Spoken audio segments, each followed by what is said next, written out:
Stuck for 8 days in a billionaire's penthouse in Monaco, the secret behind a line I could never cross. The first unwritten rule about renting a $12,000 a day penthouse in Upper Monaco is simple. Check if you are really alone before you start talking out loud to the orchids in the living room. The second rule: never threaten to throw a bottle of mineral water at someone wearing only a silk robe inside their own kitchen. Elena Rossi was about to learn that second rule, the hardest possible way. It had been exactly 45 minutes since she landed from the Chicago flight. 42 years old, successful art curator, an impeccable resume that included 3 restorations for the Louvre and an honorable mention in Berlin, and knees that protested against the supposedly ergonomic business-class seats, as if she had crossed the Atlantic in a wagon. The only thing Elena desired in the universe was 10 days of absolute silence. No paintings, no museums, no ex-husband who still dared to send text messages about the Chicago apartment. Just her, the Mediterranean, and a refrigerator full of French cheese. The Stellaire Tower stood as a statement of power in the heart of Monaco. 90 floors of glass and steel with a direct view of the sparkling bay. Elena had dropped her leather suitcase in the translucent marble hallway with a deliberately satisfying thud. Took off her heels, groaned in relief. The smart lights turned on softly along the immense hallway, as if the apartment itself was welcoming her with a discreet bow. The Carrara marble floor reflected the honey-colored dusk that came through the floor-to-ceiling windows. Elena passed by the white orchid vases, 5, she counted absent-mindedly, and went straight to the kitchen, opened the double doors of the smart refrigerator, and blinked. Twice. A firm, masculine hand, with a wristwatch, rested quietly on the box of brie cheese on the top shelf. Elena spun around with a jump. The instinct sharpened by decades of working with fragile and very expensive objects spoke louder than her exhaustion. She grabbed the neck of a water bottle on the counter with the precision of someone who spent half a decade cleaning marble statues without chipping a single centimeter of plaster. Right in front of her, there was a man. 45 years old, maybe a little more. Brown hair with silver threads. Dark beard, carefully careless, the kind of beard that costs a lot of money to look messy. He wore a lead-colored silk robe that fell casually to his knees, black leather slippers, and looked at her exactly as if he had found a penguin dining on his Persian rug. "Unless you are the most confused room service in Monaco," Elena said, the bottle dangerously raised above her shoulder and her voice a pitch above normal. "This is not your kitchen." The weight of the time zone had transformed her into a war machine with no patience and no filter. The man didn't even blink. He picked up the cheese with absolute calm, closed the refrigerator with the back of his hand, and crossed his arms slowly. The smile that appeared was narrow, dry, and sharp. The smile of someone trained to demolish the egos of late suppliers and aggressive lawyers. Considering that I was the one who personally oversaw the diffuse acoustics project of this kitchen, his voice was a deep and polished whisper, each word measured like cement in a mold. "I am absolutely certain that it is very, very much mine." Elena frowned. Julian Sterling was many things, one of the most revered architects in Europe, the owner of that penthouse, the owner of the entire building, actually, all 90 floors of glass and platinum, and a man who treated seclusion not as a hobby but as a severe religion. Unexpected visitors left him in a bad mood. Unexpected visitors brandishing bottles of non-carbonated water at €30 a liter made him genuinely furious. "Yours?" Elena let out a short, disbelieving laugh. With her free hand, she grabbed her cell phone from her purse and held it up as evidence. "I have a lease agreement from Exclusive Horizons charged to my credit card this morning that says the absolute opposite. Give me back my brie cheese." Julian exhaled a long, phenomenally irritated sigh through his nose. "Number 1. He raised a finger. "This cheese is mine. It ripened for 3 months in a cellar in Nice. You do not touch the cheese from Nice." "What?" Number 2. He ignored the interruption with the elegance of someone who ignores traffic noise. "The building security has biometric scanning in the secondary elevators, which means that either you crawled through the air ducts, which would be an admirable flexibility for your age, or my careless assistant put my private apartment on the luxury rental app to optimize costs. I know very well what happened here, Miss Rossi," she countered, narrowing her eyes. "Elena Rossi. And I do not crawl in ventilation ducts. My spine is worth more than all this marble. Your human resources problem is not going to end my first time off since 1998. Call them, fix this, and you leave. I am not leaving today. Julian did not yell. Julian did not alter his tone of voice by even half a pitch. He just tilted his head slightly and analyzed her with his abyssal brown eyes.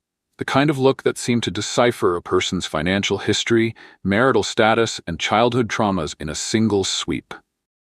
I was going to give you 3 minutes to grab that noisy suitcase and walk out the mahogany front door, Elena Rossi. Elena stood her ground on the cold marble floor. Try your luck. But you clearly turned off the radio in the airport taxi and missed the most fascinating part of geopolitics this afternoon. The warm kitchen lighting flickered. Once, twice. It was a brief startle, but the hair on Elena's arms bristled immediately. She lowered the bottle 2 inches, her ears suddenly attentive to the silence outside, where before there was constant noise. "What are you talking about, Sterling?" She spat the last name, which she had read in a magazine in the airport lobby 3 hours before, never imagining she would find him in a robe by a refrigerator. The answer did not come from Julian. It came from the immense black glass panel in the center of the living room. The screen flashed neon red and emitted 2 dry, alarming beeps. Then, distant alarms sounded across the bay, and the lights of the entire coast of Monaco, visible through the floor-to-ceiling panoramic windows, went out all at once. Darkness swallowed the city. Elena stood motionless, the bottle hanging loosely in her hand. "It has to be a cyber attack," Julian explained, with a deep and elegant exhaustion in his voice, as if digital catastrophes were a mere Tuesday annoyance. "All the central systems on the French border have been taken down. Traffic, air control, the railway network. A logistical blackout." Elena's stomach dropped 14 floors. "And what does that mean for me?" Julian raised the piece of brie as if to make a toast to the emergency light that projected orange shadows across the marble. "It means the hotels are not accepting cards. The taxis have stopped. The trains are blocked." He tilted his head. "Based on the last time this happened, nobody enters or leaves this region for roughly 64 hours. Elena widened her eyes. The realization hit her like a slab of marble. "Do not tell me that. Exactly. Invader of my peace." Julian gave a crooked, cutting smile. "You have just become the unsolicited roommate in the only penthouse still with sunlight and autonomous power in the city." A calculated pause. "And now, do you want the piece of brie, or will you spend our first weekend of confinement pointing this mineral water bottle at my face?" Elena looked at the bottle, looked at him, looked out at the dark city outside. She lowered the bottle slowly. "I will take the brie," she said, with a dignity that impressed even herself. If there was one thing in the world that Elena Rossi mastered with absolute mastery, besides recovering Byzantine-era pigments without damaging the underlying varnish layer, it was claiming territory. Growing up squeezed between 4 older brothers in a chaotic townhouse in Florence had forged in her an unshakable sense of ownership. Every inch conquered was sacred, which made her completely immune to the most absurd attempt she had ever witnessed in 42 years of life. On Saturday morning, the official first day of what Julian Sterling had formally dubbed involuntary emergency coexistence, the sun rose, tinting the Monaco sky a deep, warm violet. Elena emerged from the East Wing guest room in gray sweatpants and a black cashmere sweater, her eyes half closed from sleep and the previous night's wine. She followed the mesmerizing smell of roasted coffee to the translucent marble hallway, and stopped. In the center of the living room, between the black granite island, the Isfahan Persian rug, and the frosted glass west wall, there was a line, white, thin, absurdly straight, taped with millimeter precision on the varnished naval wood floor. Industrial masking tape. The kind engineers use to mark foundations on construction sites. Elena stood there for 3 solid seconds, empty cup in hand, processing the sight. On the other side of the line, Julian Sterling poured hot water from a handmade copper kettle into a glass setup more suited for a chemistry lab than a penthouse kitchen. He was impeccably dressed. Dark linen trousers, a crisp white shirt with the sleeves rolled up to the elbows with geometric precision. "Julian." Her voice came out raspy from sleep. "Tell me this isn't what my rational brain thinks it is." He didn't blink. "Good morning, Elena. Sleep well on the Swedish mattress?" His voice was deep and steady. "And yes, It is a structural demarcation of shared space. Elena closed her eyes for a moment. You divided the apartment with masking tape, with heavy-duty industrial masking tape, technically. He raised the kettle in slow, calculated circles. As an architect, I learned that shared spaces without territorial management lead to unnecessary conflicts. The left side is yours, 380 square meters, with full access to the east balcony and the master closet. It is more square footage than families of 5 have in London. Elena walked slowly up to the line and looked down. The tape split the Italian leather sofa exactly in half. One gray pillow was under his jurisdiction, the other strictly on her side. How old are you? 45 or 12? She asked with a hand on her hip. 47. That was not an acceptable answer to the question. It was the precise answer to the literal question. Julian grabbed a matte black mug and filled it with a thick liquid that smelled like hazelnut and caramel. There are rules of coexistence that I drafted. Rule 1. Each resident respects the demarcated boundary. Rule 2. The grinder and the coffee ended up on your side of the border. Elena interrupted, her eyes locked on the granite island. Was that deliberate? Entirely. Then let me be entirely clear, Sterling. She took 3 long strides and crossed the line with the same spirit a general crosses a river in a war. If you do not slide that tray of beans to my side in the next 5 seconds, all of Monaco is going to witness the collapse of diplomatic relations between us. Julian stopped. He placed the kettle on the copper stand with millimeter care, slowly raised his face and delivered that smile, narrow, polished, and faintly condescending, the smile of someone who won 14 international lawsuits and never needed to raise his voice. The coffee is a privilege of my zone, Miss Rossi. This sanctuary represents my 1 annual break from compulsory social interaction, and I do not intend to. Before he could finish the sentence, Elena ignored the speech, the smile, and the heavy-duty masking tape border.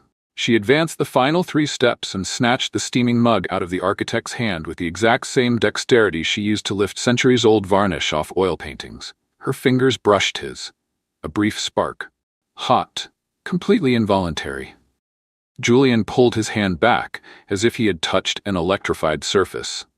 His brown eyes landed on her daring feature with an expression that was, strangely enough, more surprise than irritation. Because you just built a wall inside an apartment you rented to a jet-lagged Italian-American curator with low blood sugar. Elena took her first sip. The heat rushed down her throat like a promise. I talk to myself during the day. I argue with billionaire auctioneers over video calls at night. I chew apples enthusiastically loud, and I despise the regattas of bored heirs with the same intensity that I love Caravaggio. This apartment is just as much mine as it is yours for the next 64 hours, architect. Julian leaned his back against the counter and observed her with his arms crossed over his broad chest. His gaze was heavy, calculated, and slightly different from the night before. Less irritated, more observant. A nervous curator hiding her flaws behind other people's borders, he finally said, turning around to pour another mug of the same flawless coffee. And an architect running away from the parties thrown in his own tower. What an unlikely encounter, Miss Rossi. Elena took another long, deliberate sip. The coffee is very good, she admitted reluctantly. This is deeply inconvenient to the narrative I was building about you. Ethiopian harar beans, medium roast, wet processed. An almost imperceptible pause. I accept the compliment. Elena looked at the tape line on the floor. Looked up at him. She slowly nudged the tip of the line with her bare toe. Just an inch. Just enough to be noticed. Julian looked down. Then he looked up. Neither of them said anything. But when he quietly refilled her mug for the second time, the masking tape border lost at least 2 millimeters of moral authority. The smart system at the Stellaire Tower took exactly 48 hours to completely lose its mind. The Mediterranean data blackout had triggered a cascading error in the building's electronic brain. The indoor lights flickered between amber and stark white. The thermostat swung from tropical to Arctic every 40 minutes. And the common area speakers, 16 of them, installed at a cost Elena preferred not to calculate, decided to play Vivaldi's Four Seasons. On Volume 4. On loop. Non-stop. By the afternoon of the 3rd day, after hearing Spring for the 17th time, they both abandoned their respective sides of the masking tape border and migrated to the balcony in a silent, resolute mutual agreement. like shipwreck survivors coming up for air. The setting sun poured over the Mediterranean in layers of orange, violet, and rust. Elena slid the tempered glass door open and took a deep breath. The salty breeze mixed with the scent of lavender from the terrace's hydroponic planters. The open acoustics drowned out about 70% of the involuntary Vivaldi. She had not expected Julian to already be out there. The architect was leaning against the invisible glass railing, hands stuffed in his pockets, facing the bay with an expression Elena had never seen on him before. Drained of irritation, drained of sarcasm, just exhausted and quiet. The tie was gone. The navy linen shirt had the top 2 buttons undone and the sleeves roughly rolled up. His hair, usually flawless, showed the marks of anxious fingers, run through it multiple times. Elena was holding a bottle and 2 crystal glasses.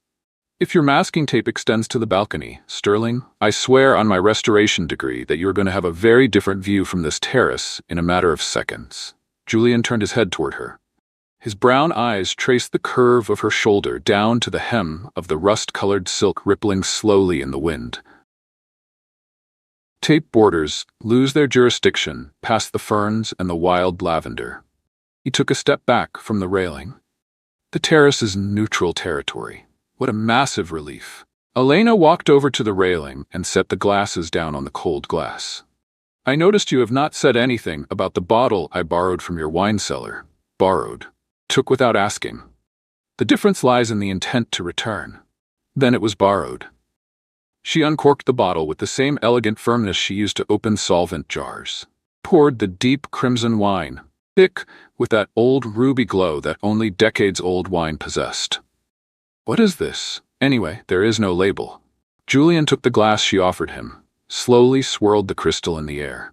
Chateau Petrus, 1990 vintage. My former assistant accidentally included it in a batch of corporate gifts. It has been sitting in the cellar for 12 years waiting for a proper occasion.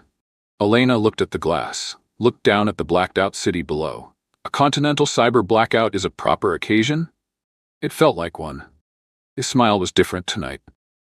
Less cutting, closer to genuine. Elena followed his gaze out to the bay and was left speechless for a moment.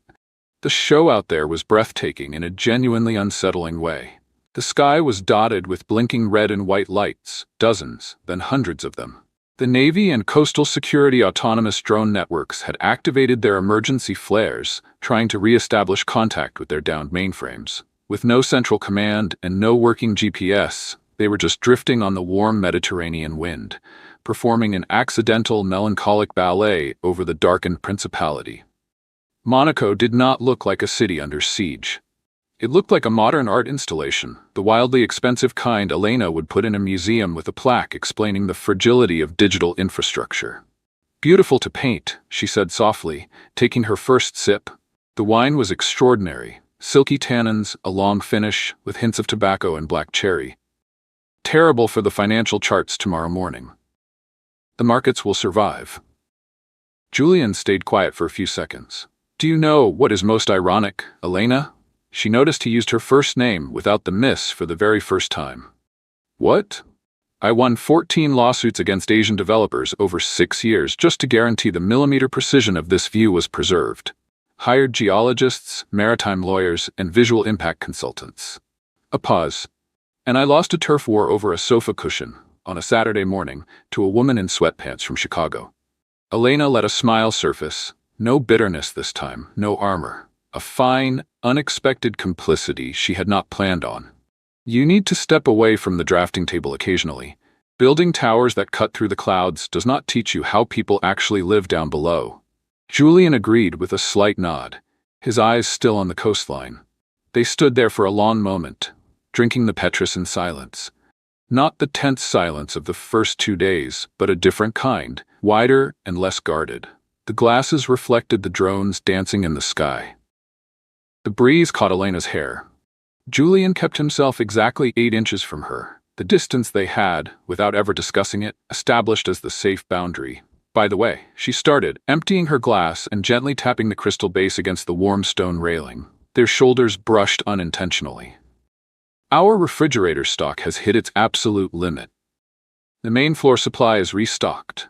By employees who are 500 miles on the other side of a port blockade right now, Mr. Genius.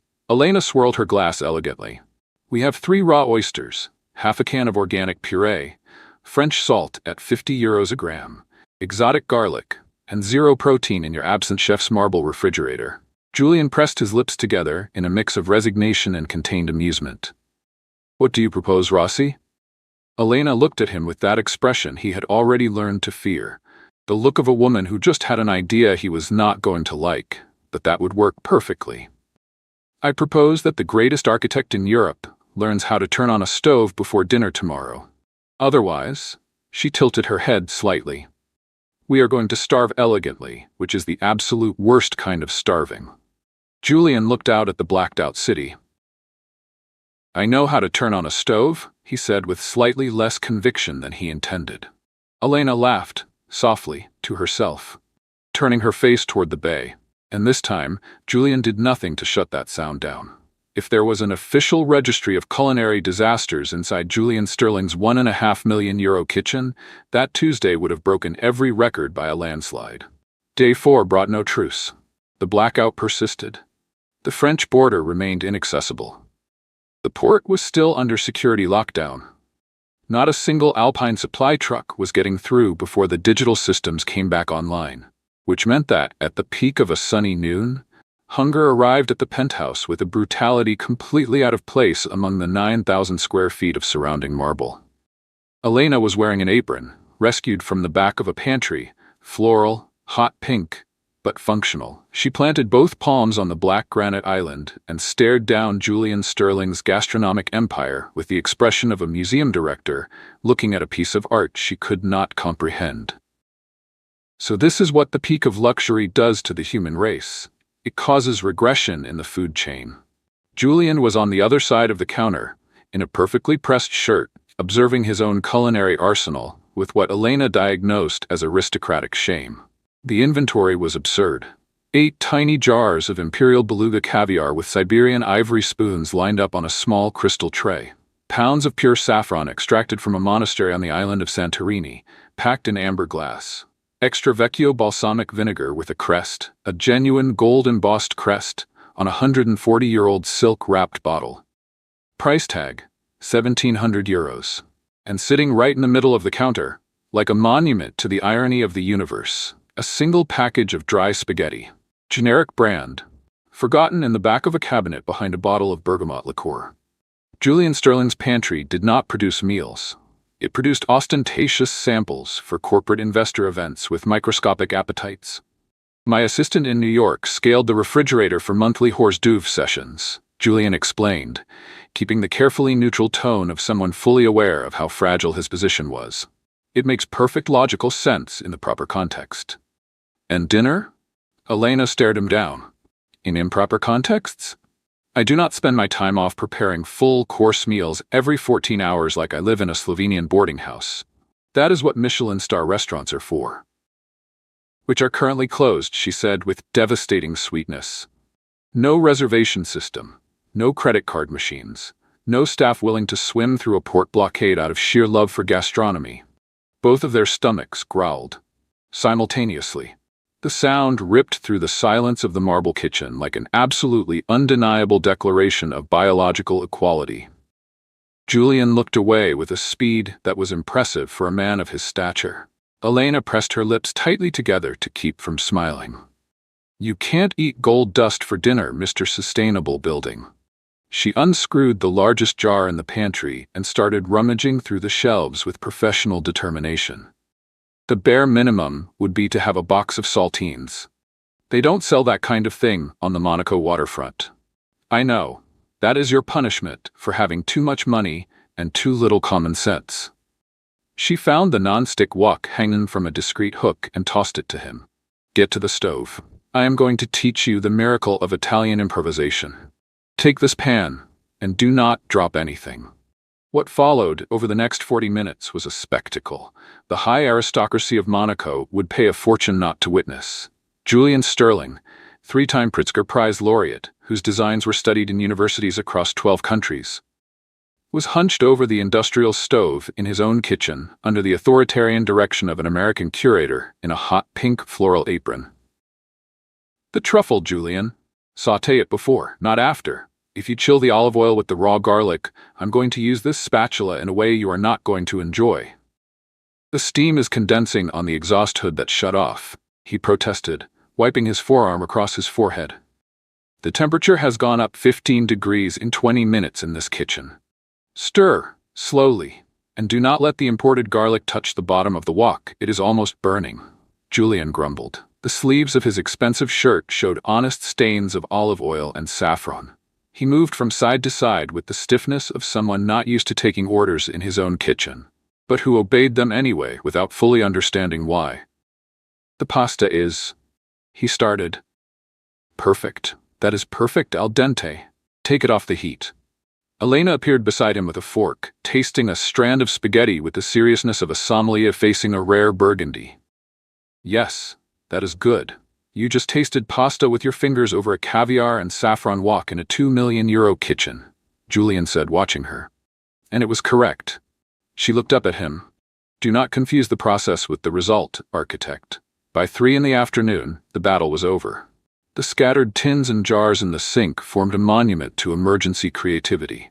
They were both sitting on the floor of the north balcony, leaning against the warm marble, holding ordinary plates rescued from some service utensil shelf. The spaghetti was an impossible composition. Warmed beluga caviar, Greek monastery saffron, unevenly chopped truffle, garlic fried in €1,000 olive oil, and the generic pasta from the back of the cabinet. It was, objectively, the most absurd dish either of them had ever eaten in their lives. It was also extraordinary. Julian stared at the bent fork, wiped the corner of his mouth with a cotton napkin embroidered with starfish, and let out a genuine laugh. Uncontrolled, his back shaking, completely incompatible with any image architectural magazines had ever published of him. Elena laughed too, throwing her head back with a freedom she had not felt since before the divorce. Since before Chicago, since a long time ago. "Nobody in the history of Monaco has ever made such an absurdly delicious dish with such absurdly expensive ingredients," she said, between bites. "This deserves a commemorative plaque." "If there is a plaque, my name is not going on it," Julian said firmly. But the smile stayed. In the golden silence of that afternoon, with the Mediterranean shimmering indifferently below and the city still blacked out, there was something there that no amount of money in Julian Sterling's bank account could buy. A lightness, a relief, the kind of peace that only exists when two people stop trying to impress each other and just eat spaghetti on the floor. If the caviar pasta broke the ice between them, it was the darkness that installed the first real layer of trust. At 6:15 on the evening of the 5th day, the building choked. It wasn't gradual, it was abrupt. 3 erratic pulses in the electrical system, followed by an absolute mechanical silence that swallowed the entire apartment. The electronic fireplaces went out one after another. The autonomous climate control shut down its lithium heart. The thermostat plummeted from 75 to 57 degrees in under 40 minutes. The maritime cold invaded the varnished naval wood floors without asking permission. Elena was on the couch with a book on restoration theory when she realized she could see her own breath. She closed the book, looked around. The colossal living room, devoid of artificial light, had turned into a dark, frigid cave, the only glow coming from the moonlight pouring through the panoramic windows. She hugged herself, rubbed her arms, stood up. "Julian?" she called out with a voice she hoped sounded calmer than she felt. No answer, only the biting wind pressing against the glass. She was weighing her options, all of them terrible, when the sound of quick footsteps came from the dark hallway. Julian emerged carrying a clumsy stack of thick comforters under one arm and an old lighter shoved in the pocket of the mountain parka he wore over fleece pants. Elena looked at the whole ensemble. "Where did you get that?" She pointed at the parka. "Back of the service closet. From the last renovation." He didn't stop walking. The backup batteries didn't last without the connection to the French grid. The hackers drained our final failsafe for isolated power. Fantastic. Elena walked behind him. "What are you doing?" "Lighting the only non-electronic heat source in the apartment." Julian knelt in front of the fireplace built into the corner of the living room. a €15,000 decorative piece that hadn't seen a real fire since it was installed. Open the gas valve with a silent curse. Hold this phone flashlight for me. Point it right here. Elena crouched down next to him, holding the beam of light steady over the mechanism. Julian's hands, large, strong, used to calculating structural loads in tons, were trembling slightly from the cold. "Let me do it," she said calmly. "I got it." "Julian, your hands are shaking from the cold and you're trying to force open a gas valve out of frustration. Let me do it." He froze for a second. Then he pulled back about an inch. Not enough to be a retreat, but enough to be a concession. Elena adjusted the valve with 2 precise movements. Stepped back. Now. The lighter. The first spark didn't catch. Neither did the second. On the third, a thick, golden blaze rose behind the glass of the fireplace, lighting up both their faces with a warm, primitive glow that had absolutely nothing to do with the apartment's 50 ambient lighting setups. Elena dragged the closest comforter over and set up camp about a foot away from the fireplace, wrapping the heavy fabric around her shoulders and legs with the determination of someone who recognizes a caloric emergency when they see one. Julian sat on the other side of the fire, stretched his legs out, leaned his back against the sofa. For a long time, neither of them spoke. The 9,000-square-foot apartment had shrunk down to a 3-foot radius around the fireplace. The city of Monaco, visible out the windows below, was darker and quieter than it had been in decades. The Mediterranean shimmered beneath the moon as if it were the only thing in the world still working properly. "You know what's really funny?" Julian's deep voice cut through the silence after countless minutes. Elena peered over the edge of the comforter. "I thought I had bought the ultimate comfort in the world when I designed and furnished this apartment. Redundant systems for every single function. State-of-the-art finish sensors." He stared into the yellow flames. It took the first continental blackout in decades for the architect behind Europe's most resilient systems to end up huddled on the floor, lighting a fireplace with a convenience store lighter. Elena considered that for a moment. "Redundant systems protect against predictable failures," she said. "The problem is that life rarely fails in predictable ways." Julian turned his head toward her. "Where did you get that from?" "My first boss in Florence. He taught me fresco restoration. He used to say that every decaying fresco was built by someone who didn't factor in the wind against that specific wall during the winter of that specific century." She pulled the comforter up a little higher. "You can design around everything you know. You can't design around what hasn't happened yet." The fire crackled softly. "You are far more philosophical than I expected from someone who wielded a mineral water bottle like a weapon on the first night," Julian said. "And you are less insufferable than I expected from someone who marks off apartments with industrial tape," Elena replied. A pause. "Thank you," he said, his voice very quiet. She didn't ask what for. She pulled the comforter an inch and kicked the excess fabric over toward him with her foot. No ceremony, no explanation. He accepted it without a word. And there they stayed.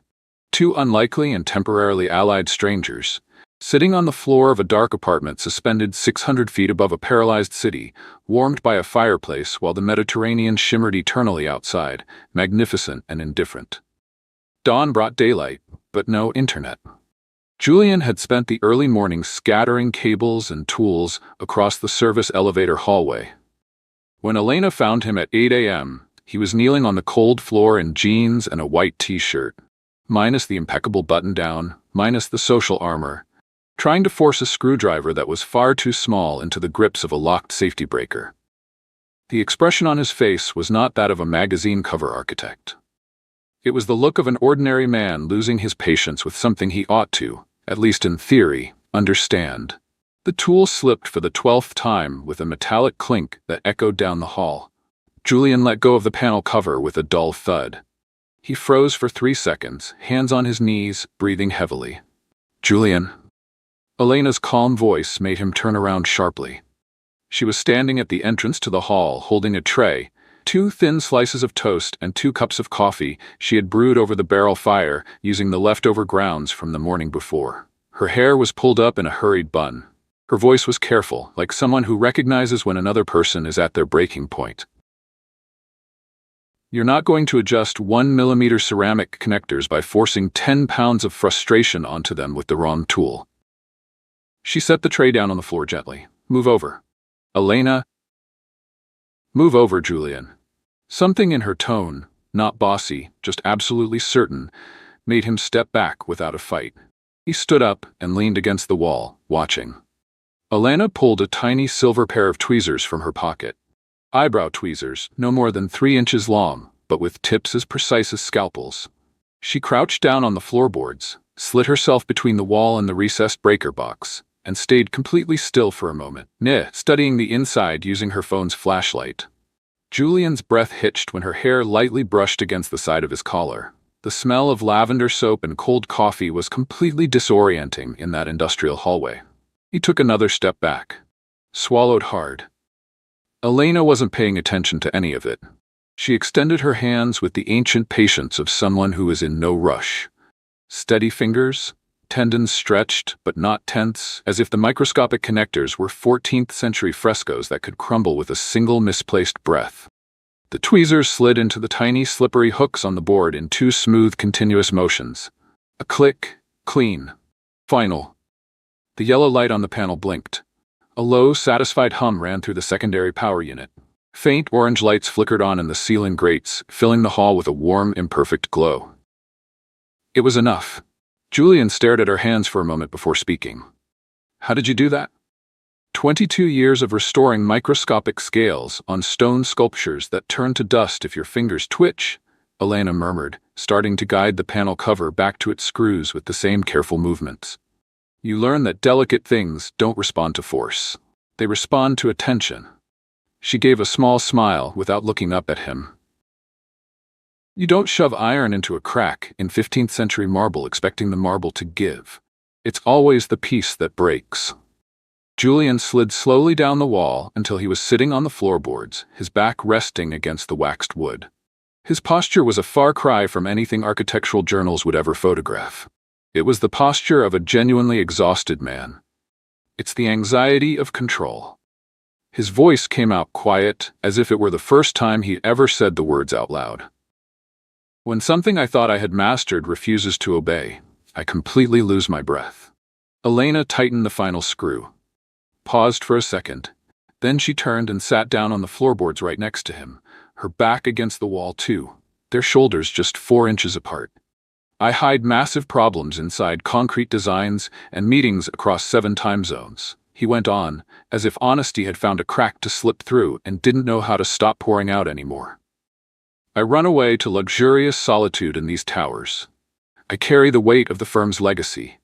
And then I lie down on a 300 thread count pillow, stare at the marble ceiling, and realize that not a single skyscraper I've designed has held back my fear of ending up completely alone for even half an hour. Elena listened. She didn't rephrase it. She didn't offer any premature comfort or solutions. She just stayed quiet, the way only someone who works with very fragile, very old things learns how to do. And then, without a word of warning or explanation, she slowly reached her fingers up to the side of Julian's head, into his messy hair, against his tense temple, and gave him a small, firm, comforting touch. He closed his eyes. You can't fix with a sledgehammer what the centuries have broken, she said, very softly. And you can't run away to cement towers when the fear sets in. It doesn't work, I know. Julian didn't answer. There was nothing left to say, but his breathing opened up. His shoulders dropped an inch, and when the orange glow of the hallway settled over the two of them sitting on the service floor of a Monaco apartment at dawn on the 5th day, there was, small, fragile, and absolutely real, the beginning of something neither of them had any plans of building. By the 6th day, the masking tape border had ceased to exist, not by decree, not by negotiation, simply because real life under confinement does not respect lines on the floor. The 9,000 square foot apartment now functioned as a single, shared territory, with its natural quiet zones, its favorite corners, and its involuntary rhythms of coexistence. Elena was spinning in the swiveling chair in Julian's office, an Austrian designer leather chair. She was chewing on the last flavorless, whole-grain cracker she had found in a laundry room drawer and trying to read a treatise on medieval pigments. Julian was on the sofa with a bridge engineering book from the 1920s, his actual reading competing with the sleepy stupor of the early afternoon. The piece lasted right up until the universe decided to send airmail. The buzzing started like the sound of a large insect. Then it grew into something between an engine and an alarm. The impact against the 3 layers of soundproof glass on the west balcony was blunt, violent, and completely unexpected. Elena let out a scream, choked on her cracker crumbs. Julian threw the heavy book on the floor and leaped to his feet in a single motion. Splayed out on the outer railing, slumped over a €2,000 palm tree planter, was a drone. Gray, substantial size, with yellow emergency lights blinking erratically and its damaged propellers slowly scraping against the stone of the balcony. Hanging loosely from the equipment's cargo hook, swinging 600 feet in the air in the late afternoon wind, was an absolutely massive, hot pink plastic insulated bag. Elena approached the glass cautiously, as if the drone might bite. Is this the pirate delivery service knocking on the window of your sustainable fortress in the middle of a European blackout? Medical emergency drone from the port docks. GPS drive failure. Julian was already at the manual override buttons for the east slab, his face tight and strictly business. We have to recover that right now. Why the rush? Because if the emergency batteries kick in on their own, the equipment activates automatic return and plummets 600 feet onto a tourist boardwalk. He slid the balcony door open. And the firm that bears my name is not going to end its run over accidental manslaughter via blind delivery. Go grab a hook from the fireplace. Right now. The rescue operation took 20 minutes. Outside, the wind was blowing with a violence Elena hadn't noticed from behind the tempered glass. Julian leaned over the railing with the hook extended, the muscles in his shoulders visible through his white t-shirt, fighting against the lateral pressure of the coastal wind that kept trying to shove him in the wrong direction. Elena was directly behind him, kneeling on the balcony floor, gripping the waistband of his jeans with both hands and anchoring her own body weight against the railing. Lean right. The canvas strap is slipping out to the side. I'm trying. The wind won't stop spinning the equipment. Hold on tighter, Elena. I'm slipping. I've got you. Tilt the hook, not your whole arm. The hook snagged the canvas with a jolt that came entirely too hard. Julian yanked back abruptly, his entire body weight suddenly thrown off balance. They both tumbled backward inside together, their fall cushioned by the Persian rug, the door sliding shut automatically behind them and cutting off the wind with a definitive click. They laid there, sprawled out on the floor, legs tangled, panting.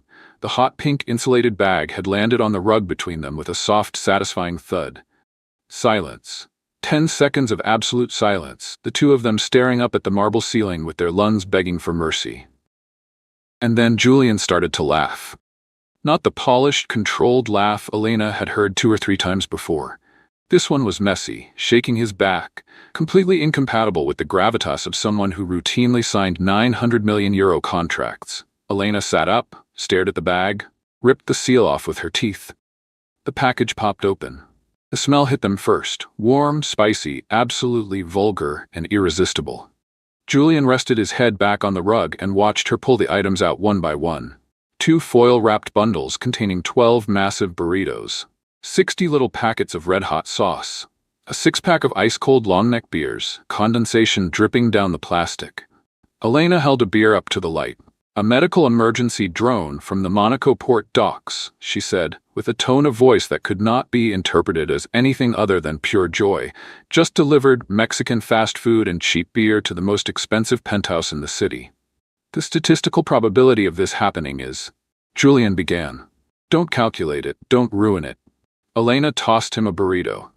Eat. He caught it in midair, looked at the crumpled wrapper with the eyes of someone who had calculated the curvature of over 300 buildings over a lifetime. He took a bite. And the smile that appeared was, probably, the most honest one Elena had seen on his face since day one. Sitting on the waxed floorboards of a Monaco apartment, in the silence of a blacked-out city, drinking cheap beer and eating burritos on an Isfahan Persian rug, the two of them shared the best meal of the entire week. The smell of spiced beans and thermal plastic had permeated the Italian upholstery of the penthouse with an olfactory democracy that Julian Sterling not only tolerated, but strangely enough, found comforting. The night of the seventh day brought a stillness different from all the others. The wind outside had died down. The orange emergency lights in the hallway cast long, warm shadows across the marble. Elena was leaning back on the sofa, on the half that had officially been hers 5 days ago, and was now simply where she sat, with her legs tucked up and the rest of her beer in hand. Next to them, on the frosted glass table, the bottle of Petrus from the night of the drones sat forgotten and empty like a witness. Julian was in the armchair beside her, his head resting against the leather. He hadn't opened his laptop a single time. He hadn't tried checking the firm's servers through his satellite phone. He was simply there, present in a way that Elena sensed was entirely too rare for him.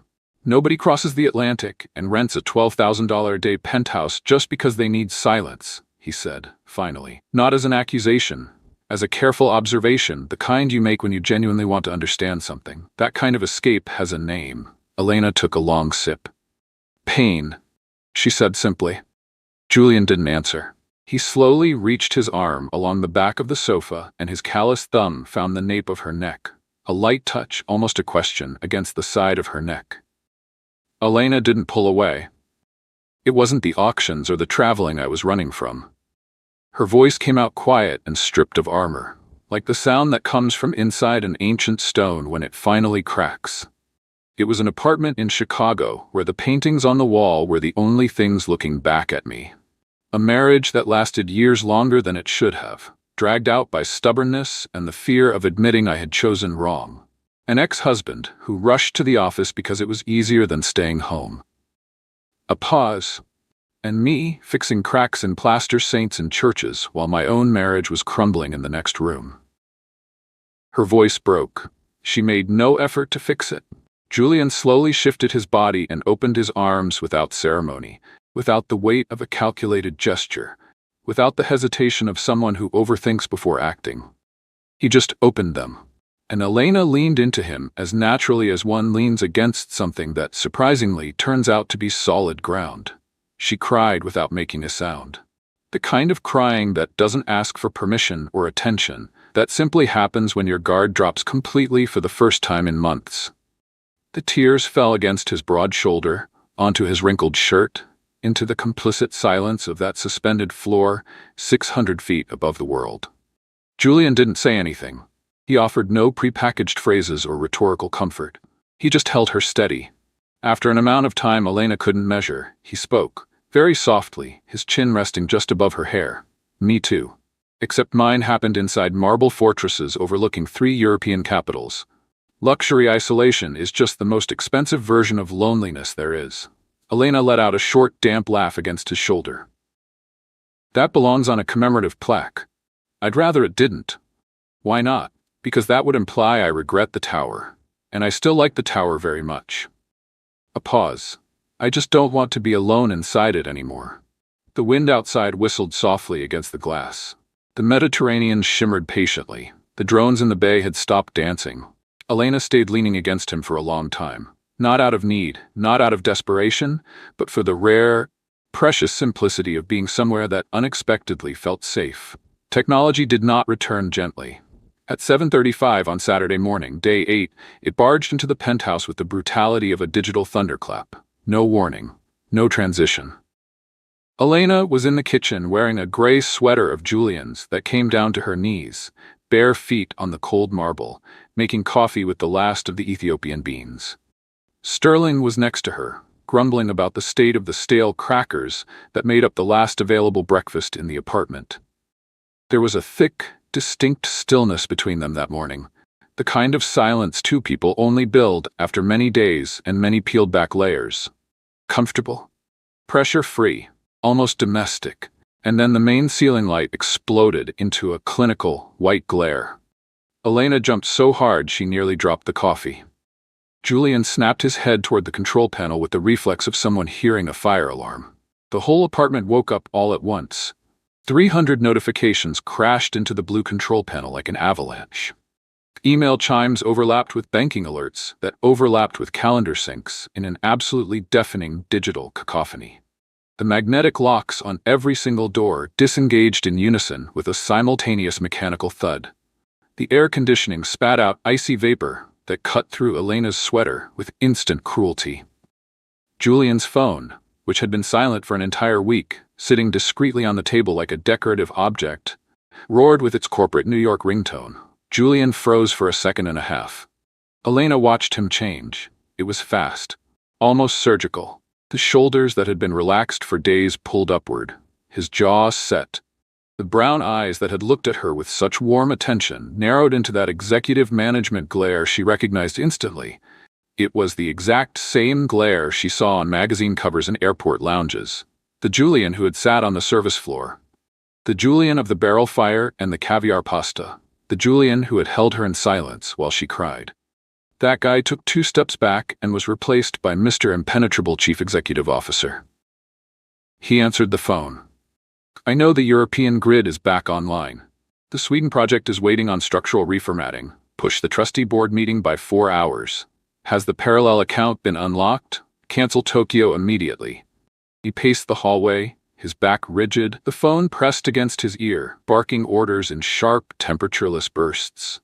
Elena stood perfectly still in the kitchen, her fingers wrapped around a coffee cup that was already getting cold. In her pocket, her own phone woke up too. 114 emails in the queue. Harsh notices from galleries with compromised timelines, contracts with dates that had come and gone.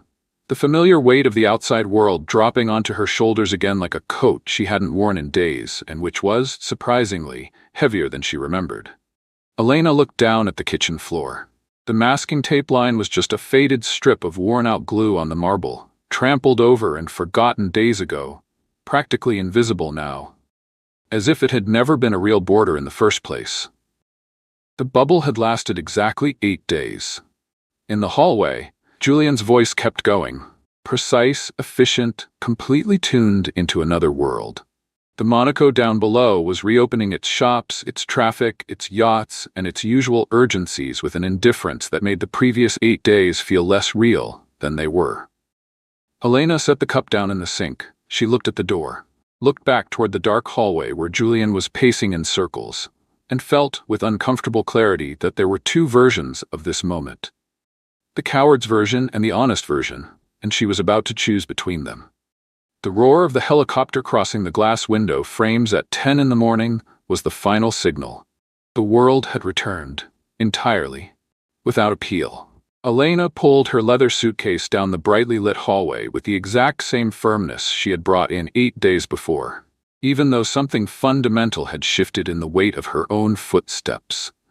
The magnetic reception door glowed with the green unlock light. The elevators were running. The door to Julian's private office was closed.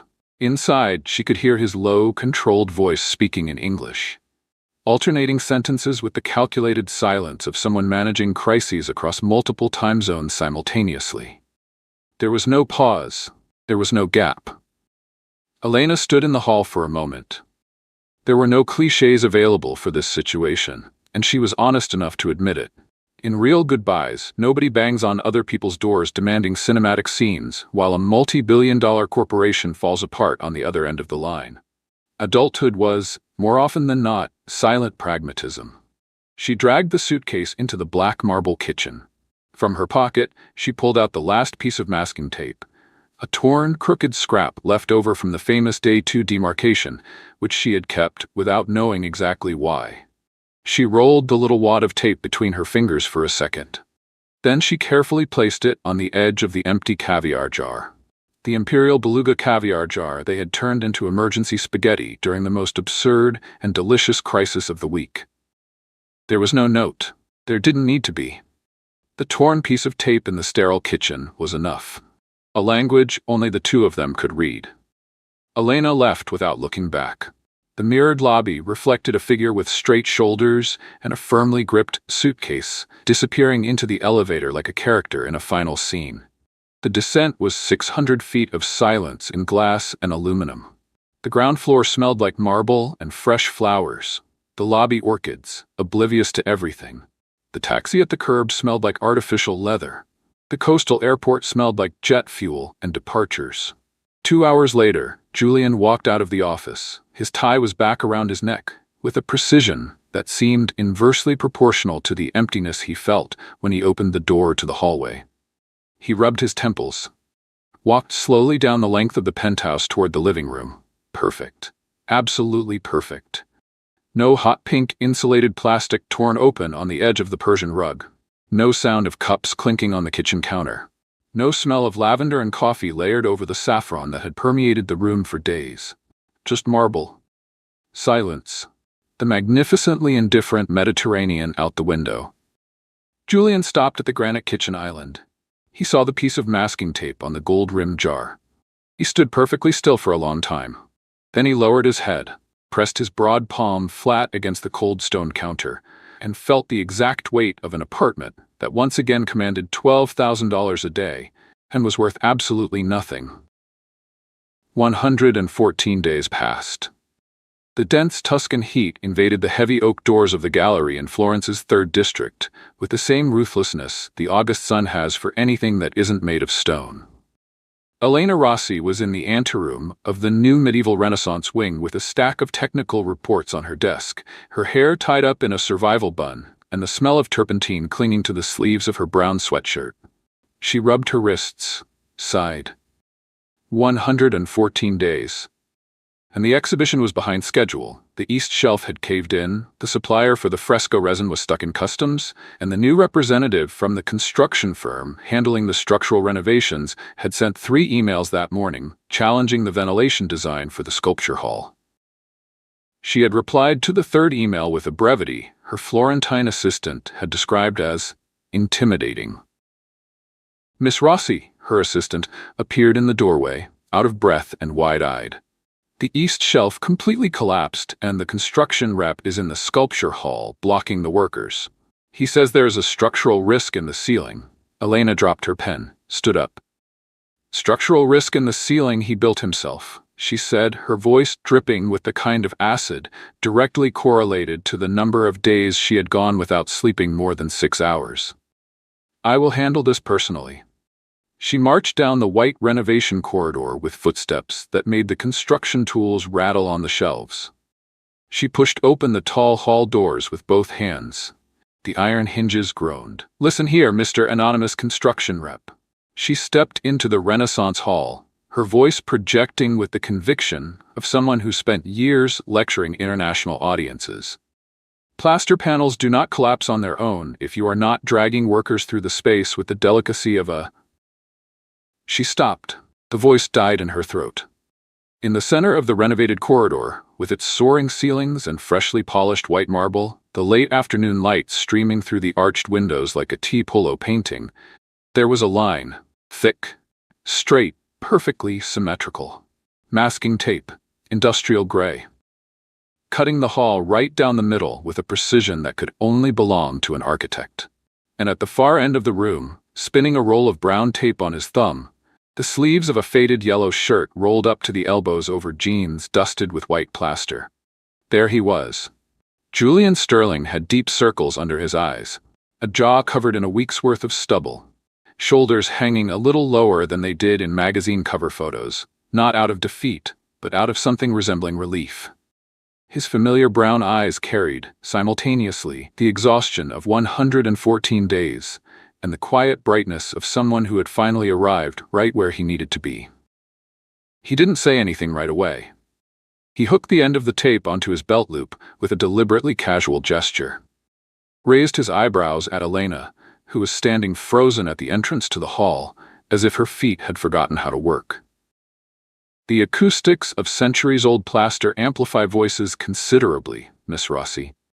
The deep tone carried across the hall with the serenity of someone who had spent months rehearsing the calm he was projecting. But if we do not tape off the center aisle before the museum coordinator starts the day, the freshly whitewashed walls are at considerable risk. Elena let her breath out slowly. Julian. I bought the construction firm handling the renovations for this wing 6 weeks ago, he said, his voice a little quieter now, crossing his arms over the white dust on his shirt. I demanded direct involvement in the structural design. The ceiling was in fact at genuine risk of a load failure, and I corrected that before I showed up here. A pause. But the tape was my own initiative. The ceiling.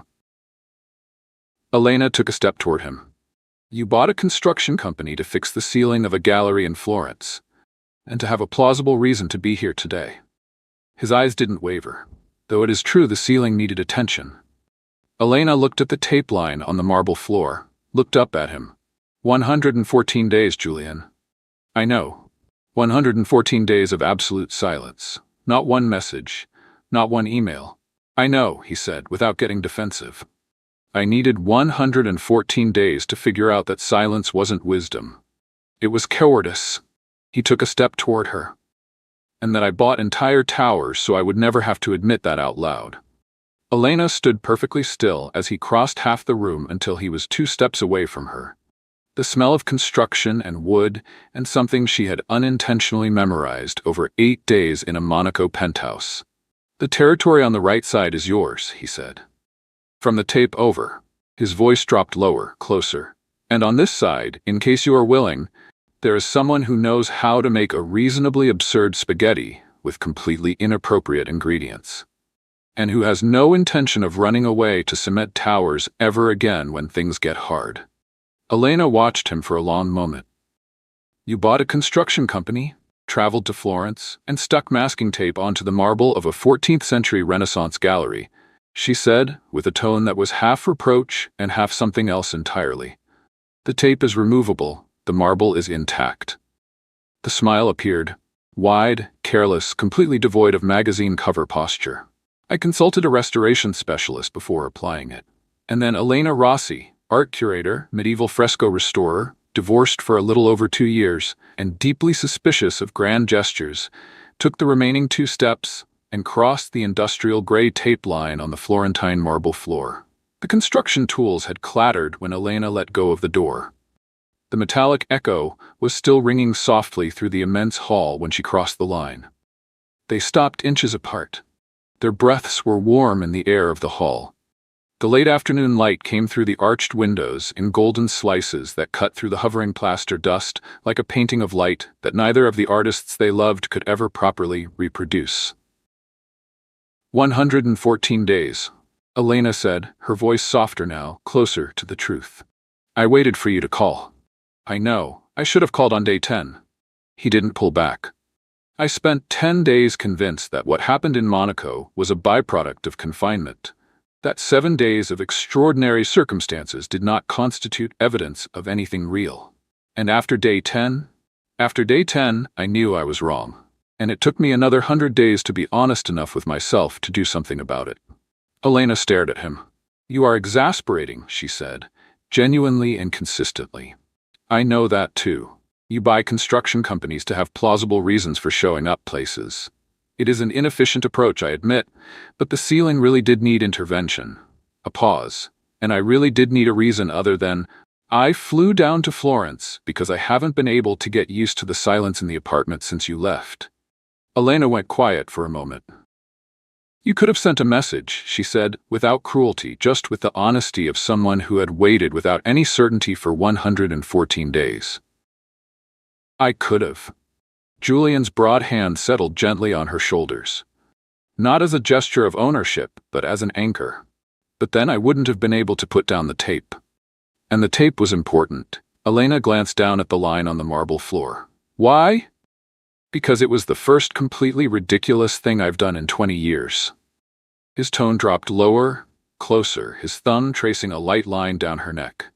And because I needed you to understand, without me having to turn it into an emotional management report, that week in Monaco was the only week in a very long time where I was completely who I am.